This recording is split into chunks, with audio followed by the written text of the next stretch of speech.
ಕನ್ನಡದ ನಂಬರ್ 1 ದಿನಪತ್ರಿಕೆ ವಿಜಯವಾಣಿಯಲ್ಲಿ ಪ್ರಕಟವಾಗಿರುವ ಈ ದಿನದ ಮಹತ್ವದ ಸುದ್ದಿಗಳನ್ನೊಮ್ಮೆ ನೋಡಿ ಬರೋಣ.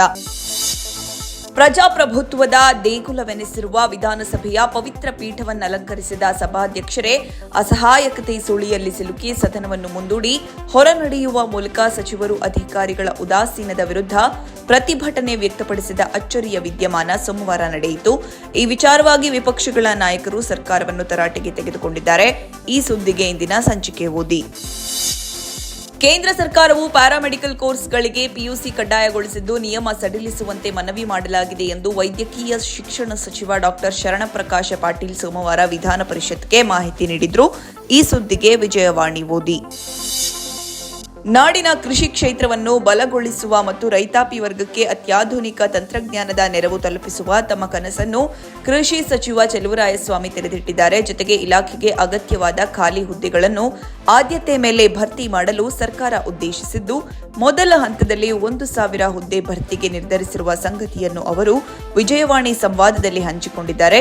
ಈ ಸುದ್ದಿಗೆ ಮುಖಪುಟ ನೋಡಿ. ನಾಪತ್ತೆ ಪ್ರಕರಣವೊಂದರ ವಿಚಾರಣೆ ವೇಳೆ ರಾಜ್ಯ ಸರ್ಕಾರವು ಹೈಕೋರ್ಟ್ಗೆ ಸಲ್ಲಿಸಿರುವ ದಾಖಲೆಯು ರಾಜ್ಯದಲ್ಲಿ ಕಳೆದ 6 ವರ್ಷಗಳಲ್ಲಿ ನಾಪತ್ತೆಯಾದ ಹೆಣ್ಮಕ್ಕಳ ಅಂಕಿಅಂಶಗಳನ್ನು ತೆರೆದಿಟ್ಟಿದೆ. ಈ ರೀತಿ ನಾಪತ್ತೆಯಾಗುತ್ತಿರುವವರಲ್ಲಿ 13 ರಿಂದ 18 ವರ್ಷದೊಳಗಿನವರೇ ಹೆಚ್ಚಾಗಿರುವುದು ಕಳವಳ ಮೂಡಿಸಿದೆ. ಈ ಸುದ್ದಿಗೆ ಮುಖಪುಟ ನೋಡಿ. ಎಸ್ಎಸ್ಎಲ್ಸಿ ವಾರ್ಷಿಕ ಪರೀಕ್ಷೆ 1ಕ್ಕೆ ರಾಜ್ಯ ಸಜ್ಜಾಗಿದೆ. ಮಾರ್ಚ್ 18 ರಿಂದ ಏಪ್ರಿಲ್ 2ರವರೆಗೆ ನಡೆಯುವ ಪರೀಕ್ಷೆಗೆ ಶಾಲಾ ಪರೀಕ್ಷೆ ಮತ್ತು ಮೌಲ್ಯ ನಿರ್ಣಯ ಮಂಡಳಿ ಎಲ್ಲಾ ರೀತಿಯ ಸಿದ್ಧತೆ ಮಾಡಿಕೊಂಡಿದೆ.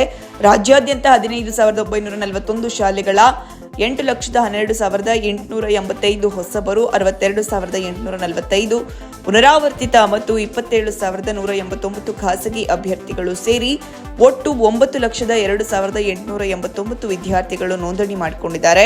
ಕಳೆದ ವರ್ಷ 8.96 ಲಕ್ಷ ನೋಂದಣಿ ಮಾಡಿಕೊಂಡಿದ್ದು ಈವರೆಗಿನ ದಾಖಲೆಯಾಗಿತ್ತು. 2,871 ಕೇಂದ್ರಗಳಲ್ಲಿ ಪರೀಕ್ಷೆ ನಡೆಯಲಿದೆ. ಈ ಸುದ್ದಿಗೆ ಇಂದಿನ ಸಂಚಿಕೆ ಓದಿ. ಕೊಲ್ಲಿ ಯುದ್ಧ ತೀವ್ರ ಸ್ವರೂಪ ಪಡೆದಿರುವ ನಡುವೆಯೇ 92,700 ಮೆಟ್ರಿಕ್ ಟನ್ ಎಲ್ಪಿಜಿ ಹೊಸ ಭಾರತದ 2 ಹಡಗುಗಳು ಹಾರ್ಮುಜ್ ಜಲಸಂಧಿಯನ್ನು ಯಶಸ್ವಿಯಾಗಿ ದಾಟಿವೆ. ಈ ಪೈಕಿ ಶಿವಾಲಿಕ್ ಹಡಗು ಸೋಮವಾರ ಸಂಜೆ 5ಕ್ಕೆ ಗುಜರಾತ್ನ ಮುದ್ರಾ ಬಂದರಿಗೆ ಆಗಮಿಸಿದೆ. ಮತ್ತೊಂದು ಹಡಗು ನಂದಾದೇವಿ ಮಂಗಳವಾರ ಮುಂಜಾನೆ ಗುಜರಾತ್ನ ಕಾಂಡ್ಲಾ ಬಂದು ತಲುಪುವ ನಿರೀಕ್ಷೆ ಇದೆ. ಈ ಸುದ್ದಿಗೆ ದೇಶ ವಿದೇಶ ಪುಟ ನೋಡಿ.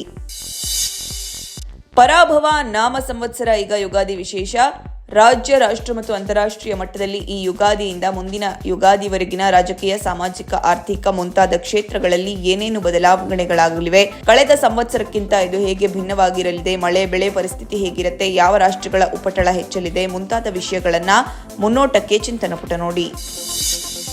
ಬೆಂಗಳೂರಿನ ಪ್ರತಿಷ್ಠಿತ ಎಂ ಚಿನ್ನಸ್ವಾಮಿ ಕ್ರೀಡಾಂಗಣದಲ್ಲಿ ಐಪಿಎಲ್ ಟೂರ್ನಿಯ ಪಂದ್ಯಗಳ ಆಯೋಜನೆಗೆ ಕೊನೆಗೂ ಸರ್ಕಾರ ಅಧಿಕೃತ ಅವಕಾಶ ಕಲ್ಪಿಸಿದೆ.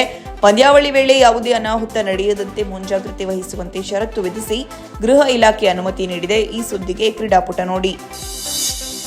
ಅಂಚೆ ಇಲಾಖೆ ದೇಶದ 6 ಪ್ರಮುಖ ನಗರಗಳಲ್ಲಿ ಮರುದಿನವೇ ಪಾರ್ಸೆಲ್ ತಲುಪಿಸುವ 24 ಸ್ಪೀಡ್ ಪೋಸ್ಟ್ ಎಂಬ ಹೊಸ ಸೇವೆಯನ್ನು ಮಂಗಳವಾರದಿಂದ ಆರಂಭಿಸಲಿದೆ.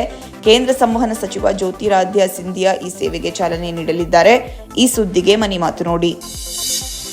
ಇಂದು ನಟ ಪುನೀತ್ ರಾಜ್ಕುಮಾರ್ ಜನ್ಮದಿನ. ದುರದೃಷ್ಟವಶಾತ್ ಇಂದು ಭೌತಿಕವಾಗಿ ಅವರು ನಮ್ಮೊಂದಿಗಿಲ್ಲ. ಈ ಸುದ್ದಿಗೆ ಉಲ್ಲಾಸ. ನಮಸ್ತೆ ಬೆಂಗಳೂರು ನೋಡಿ. ಇವಿಷ್ಟೇ ಅಲ್ಲ, ಮುಂಜಾನೆ ಮಾತು, ಅಂತರಂಗ, ಭವಿಷ್ಯ, ಮನೋವಿಕಾಸದ ಕಾಲಂಗಳು, ಕ್ರೀಡೆ, ಸಿನಿಮಾ, ದೇಶ ವಿದೇಶಗಳ ಭರಪೂರ ಸುದ್ದಿಗಳ ವಿಶೇಷಗಳಿಗಾಗಿ ವಿಜಯವಾಣಿ ಓದಿ. ನೋ ಉತ್ಪ್ರೇಕ್ಷೆ, ನೋ ಊಹಾಪೋಹ. ತಾಜಾ ಸುದ್ದಿ, ನಿಖರ ಮಾಹಿತಿಗೆ ಬ್ರೌಸ್ ಮಾಡಿ ವಿಜಯವಾಣಿ.net. QR ಕೋಡ್ ಸ್ಕ್ಯಾನ್ ಮಾಡಿ ಆಪ್ ಡೌನ್ಲೋಡ್ ಮಾಡಿಕೊಳ್ಳಿ.